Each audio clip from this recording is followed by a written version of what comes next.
wish you a very happy International Women's Day 2014, which I did not say before, and turn the podium to Ms. Ralien Bekkers, the Dutch Youth Representative on Sustainable Development from the Netherlands. Thank you very much for joining us. Thank you for the floor. In 2030, how old will you be? I would be 38, and I suppose that I will be a mother by then. So to begin, let me tell you about my future daughter. If we do our job right, she will know poverty only from the history books. She will learn that even though we once risked great environmental disasters and resource scarcities, we succeeded to realize effective strategies for sustainable development, which prevented her generation from what could have been a true nightmare. Regardless of the place in the world where she grows up, she will live in an environment completely free from any form of discrimination, an environment where young women like herself can fully participate and are leading important change, where all human rights are guaranteed, which includes access to any sexual and reproductive rights, an environment free from fear for conflict and disasters. Just like any young person around the world, she will grow up in an environment surrounded by opportunities, including plenty green job opportunities for the young, and she can fully develop herself and her potential so that she can meaningfully contribute to society. That's because my and your generation showed her how to create necessary change and how to care for the earth. That is the world I want to leave for my future daughter. That is the world that I want to create with you. But to create the future that all people want and need, bold action is needed today. Unfortunately, in the world of today, much still needs to be changed to unlock full potential of its young people, but also of women, and to truly eradicate poverty and build sustainable societies and systems. The post-2015 development agenda must ensure both. In the world of today, young women my age, and actually women of all ages, are still sexually abused and violated, shockingly often, and they do not necessarily have the rights and freedoms to make informed choices about their own lives and bodies. In the world of today, young girls, it could have been my own 9-year-old sister, are still forced into child marriage. And in the world of today, my 7-year-old brother could have been a child soldier or undergo harmful child labor. In the world of today, we have the greatest ever population of young people. But still, in many places, we have only little or even no real say in our own future, while for us, most is at stake. This is what happens today and keeps us from developing our societies to the fullest. Remember that what will happen to children and youth elsewhere, it could have been your families too. Before 2030, everyone must be truly equal. We need young people's and women's leadership to push this agenda forward. We need to see significant increases in women and young people in the real decision-making processes, also those behind closed doors and in comfortable back rooms. Moreover, isn't it about time that we appoint a female Secretary General, or maybe even a female PGA? Nothing against the great work of His Excellencies, of course, but women and young people are key to making sustainable development a success. We must be equal partners. It's young people and women we need to invest in today, as we are the economic potential and social capital we need in the world of tomorrow. Even though the post-2015 goals will probably only last until 2030, their effect must go beyond. In those 15 years, we must lay a basis for true transformation, of which my and next generations can build. We need to have a long-term view on the development of the world. In 2030, we will be facing huge environmental risk from climate change, water scarcity, ocean acidification, deforestation, biodiversity loss, and ecosystem degradation. We cannot afford to jeopardize the planet and the lives of future generations, only to achieve short-term profits and satisfy short-term interests, leaving a world behind where new drivers of poverty are existent. Short-termism, however, is what our current economic and political system is largely based on.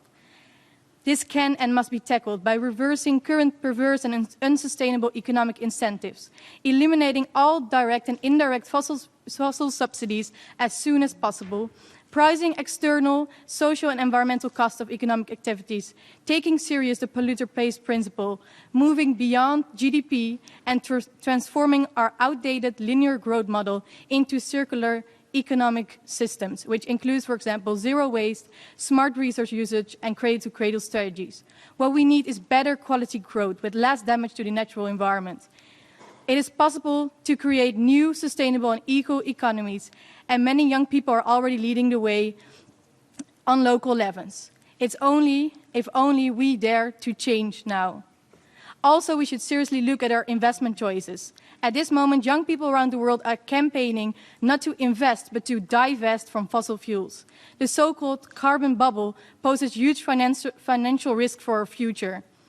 We can't keep valuing fossil fuels that should stay in the ground, which means 2/3 of all current reserves, in order to achieve the 2-degree climate targets that parties agreed on under the UNFCCC. And that was 2 degrees warming in general will already have severe and unequal impacts for many people, especially in the most vulnerable areas. We don't need fossil fuels to survive. It's rather the opposite. There are planetary boundaries which have to be included and tipping points that we cannot cross and which we are fastly approaching if we don't turn around things quickly. Not only are there many unsustainable incentives that push in the wrong direction, we are literally discounting future generations in economics, as we undervalue the future in calculations by using an unequal discount rate. The future is simply worth less. So in that sense, there's no need to take long-term action or to invest in the future because everything today is worth more anyways. The value of future generations should at least be equal to that of our generation. We undervalue the future, but overcalculate profit from unrenewable resources. And in addition, cost of inaction on, for example, climate change continue to increase year after year. Today's youth and future generations will inequitably suffer the cost, but also the dangers, the risks, and the fears. We can no longer procrastinate. If we want true sustainable development, we should strongly integrate the needs of young and future generations in the post-2015 agenda. We need long-termism and not only look at the past and the present, but also at our shared responsibilities in the future. From a youth perspective, I challenge you, but also urge you to move beyond the North-South divide, to think about the global commons and to create a universal agenda for global prosperity. You need each other in this, and we need you, all of you, to take actions. Caring about future generations means caring about tomorrow's young people. Caring about young people means about the future you. The challenges we are facing and we want to solve require effective and diverse partnerships to have the biggest impacts. All groups, all stakeholders, and all generations must be part of this agenda, and we must find an active role in implementations. But we need to feel the ownership. We need engagement and collaboration beyond the usual partners, strong empowerment of citizens, universal education for sustainable development, starting from the youngest age possible, and we need power shifts, from men to women and from older to younger. Both men and women should be part of making decisions. Both the older and the younger should be part. We should do it together and create the common future together. It's not possible to create an agenda and impose it on the people in 2016. We need to reach out to all of those not privileged to be here, and most of all, listen to them. Not only do people desperately want to be included, we have to be included for post-2015 success. Because in case you haven't noticed yet, the time of top-down as we know it is over. It's not going to save our world. We need the people in the communities working on the ground level, ensuring implementation, especially the next generation. Therefore, active engagement needs to be strengthened and start now. We should use the post-2015 development agenda as a means to gain new trust in UN processes from the people around the world by giving them voice, space, and make them key part of the agenda. Because without the real people involved, worlds will be empty and goals can never ever be reached. I'm looking at the moderator right now because I have some concrete proposals, but I'm afraid I'm running out of time. What we'd like to do is, can we come back to you for those? Okay, but then I want to say my final words. Yes, please. For now. Thank you. So what concrete steps will you take to work on intergenerational equity and justice and to include the young in post-2015? Saying that it's important is one thing, and it's the easy part. Taking it serious in practice is less common. I mean, how many member states brought young people here to talk and work with them instead of talk about them? I really look forward to hearing your concrete actions. Because we owe it to the people back home to do all that's possible and more to be inclusive. We owe it to the people to create truly ambitious and transformative agenda. And we owe it to the people everywhere in the world. Even though the political process might be tough, never forget that it should be about the people's lives and not primarily about politics and process. And I know that many of you have doubts about political feasibility of a transformational agenda. Well, science tells us that if we really want it, we can make the change happen. If you say that the technological feasibility is there, but political isn't, it's you that has much of work to do.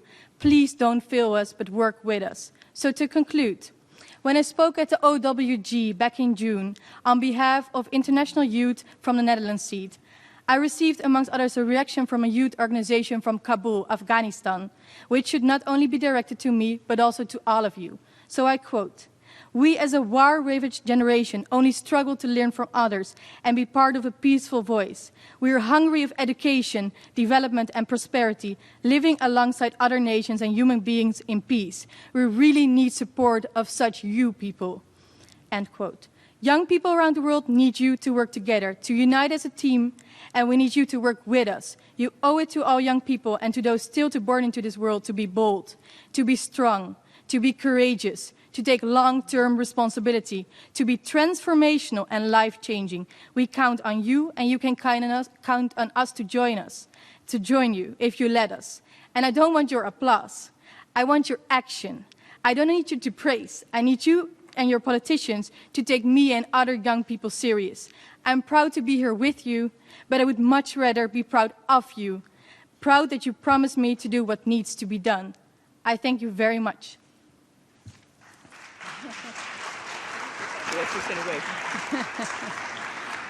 Regardless of your call for no applause, you deserve it. I thank Ms. Bekkers for the call to arms